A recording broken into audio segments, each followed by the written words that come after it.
Welcome to MiConvert. In this tutorial, I will show you how to convert RFA files to GLTF format, completely free and online. Open your browser and search for RFA to GLTF MiConvert.com. Click on the first result to go straight to the converter. You are now on the RFA to GLTF converter page. The interface is clean and easy to use. Let's upload a file. Click the Choose File button. A file picker will open. Select the RFA file you want to convert, then click Open. Your file is loaded and ready. You can see the file name, size, and destination format. Click Convert now to start the conversion. The conversion is in progress.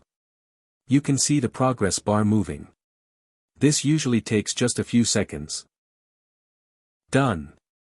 Your file has been successfully converted. Click Download to save the GLTF file to your computer. That's it. Visit MiConvert.com for more free conversion tools. Subscribe for more tutorials. Thanks for watching.